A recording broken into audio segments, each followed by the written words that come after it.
What is going on, guys? 6 weeks, 3 days out, super freaking stoked.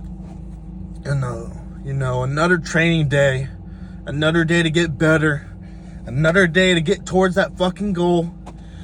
And boys, I'm kind of stoked because we got chains today. And you're talking about, what the fuck do you mean by chains, Marr? What's up with you and this cheeky little fucking chains? Listen, bub. Chains are one of the most versatile secondaries, whatever you want to call it. Don't mind me, my hair looks crazy, absolutely, I know. Listen, boys, I got a comment. So we have bench chains today. I got a comment saying, why would you use chains? Why won't you just use like bands or something? Listen, boys, I'm going to get into why you should use chains if your gym has it. If your gym has it, I suggest everybody to use it. Now I'm gonna do a little deep dive on why you should actually use them. Jeez, I feel like I'm just talking. Well, first thing, I'm gonna go for bench. So the reason why I use chains on bench is because, one, stability. Two, if you ever used chains before, you know that shit never stops moving for some reason. It just feels like it never stops moving. So reason 4 I use chains is because of stability. Also, it's a huge lockout strength booster. It helps with lockouts just because it unloads like around 70% at the bottom, and then you're feeling it on the way up. And like I said, stability helps with bracing, lockout power, everything. It just feels like it stops moving. And then when you get to the actual thing, you feel super smooth. I don't do them on deadlifts. I only really do them on bench and squat. In squat, it's pretty much the same thing. On squats, the reason why I use them, you have 2 types of strengths pretty much. And a big one is your torso strength. So that's pretty much just your back, how the weight feels. Just like with the bench, the chains, it helps with stabilities, help you keep bracing because the weight never stops moving. A lot of people, when they're on a regular bar with no chains, when the weight gets at the top, they kind of settle, and you don't really have to like brace really hard. In chains, just make sure that you're bracing really hard. And I just love them because the same thing, it unloads around 70-80% depending on how long the chain is at the bottom, which it's lovely. I love them for bench and squat, and everyone should use them. But boys, 6 weeks and 3 days, time's fucking flying, weight's fucking moving. And I'm low-key excited to get these bench chains going. It sounds like music to my ears, and PRs are gonna sound better in my ears in a little bit from now. So stay tuned, boys. Love you. Subscribe, like. Thank you guys for everything. Thank you for 1K as well. I really do appreciate it. I love you guys. Thank you so much. Couldn't do this without you guys. You guys are a huge motivating support for me. You got to be a little mental, I think, to do what I did. I don't want to like sound crazy, but you have to be a little fucked up. The fucking mindset of like getting up every day and pushing yourself. And you're eating 12 to 16 ounces of meat, and 100 to 150 grams of carbs every meal, and you're doing that 7 times, and you do it day in, day out. You got to have a very simple mindset. You can't be social. You can't be out doing a lot of other activities. So you put on the blinders and you have tunnel vision on what that ultimate goal is. I was always on track with everything. Everything was structured. I lived box in order to be the best, meaning I had no outside. People would call me with their problems, I'd hang up on them. Like the phones were off. Don't bother me with negative shit. And I just went at it. Like that's all I cared about. Like, that was what my life was like. It was like go full fucking throttle every day. That discipline was there. I always tell everyone it wasn't about the body, it was about the mind at first. But I trained my ass off.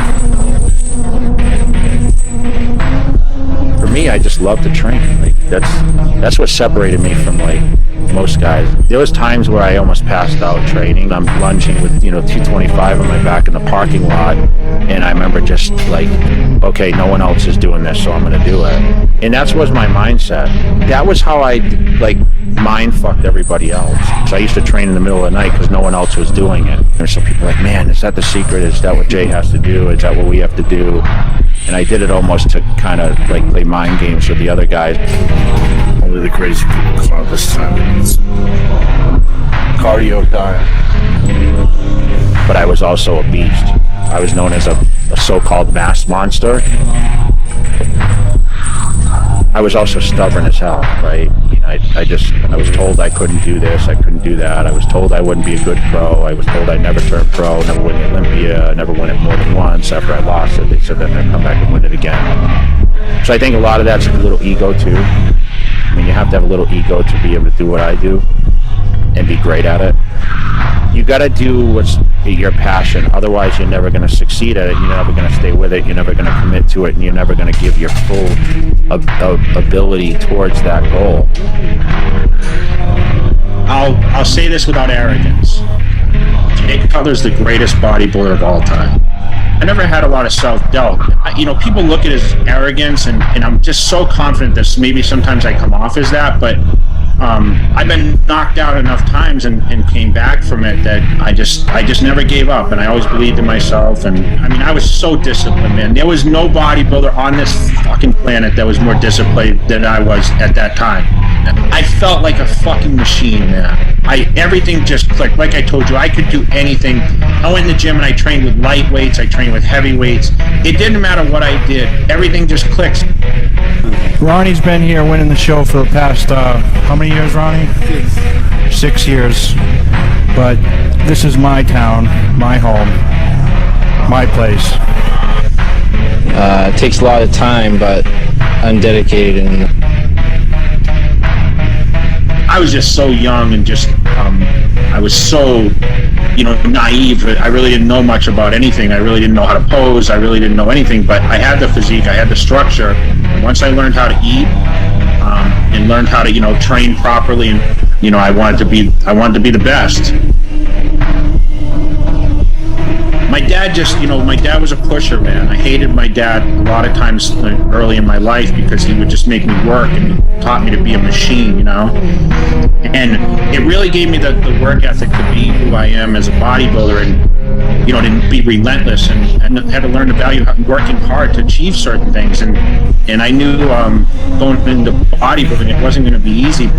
He's like, I'm telling you, you can beat Ronnie Coleman. Jay, I'm telling you, you're going to beat this guy. I'm telling you, Jay, you're going to beat this guy. So in the lineup, when I was standing next to Ronnie, people are like, holy shit, Jay's beating Ronnie Coleman from the front. It's the first time in my career that I actually knew, shit, I'm going to win the Mr. Olympia contest. I knew myself I would win it.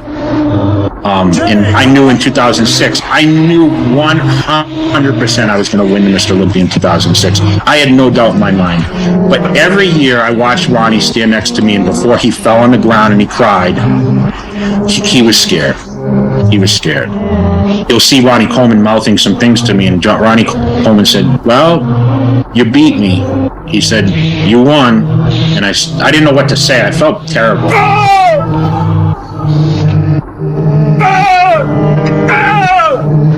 That losing and winning was the best thing that ever happened to me in my life, because the fans that hated Jay Cutler now loved him again. And that's what I love most about my career, is that my body did the talking and my movement did the talking. I walked out on stage that night, and you remember, that was for sure the greatest moment of my life, winning the Mr. Olympia. When I came out, I just came out there, I did that fucking quad stomp, and it's like the place went fucking crazy, man.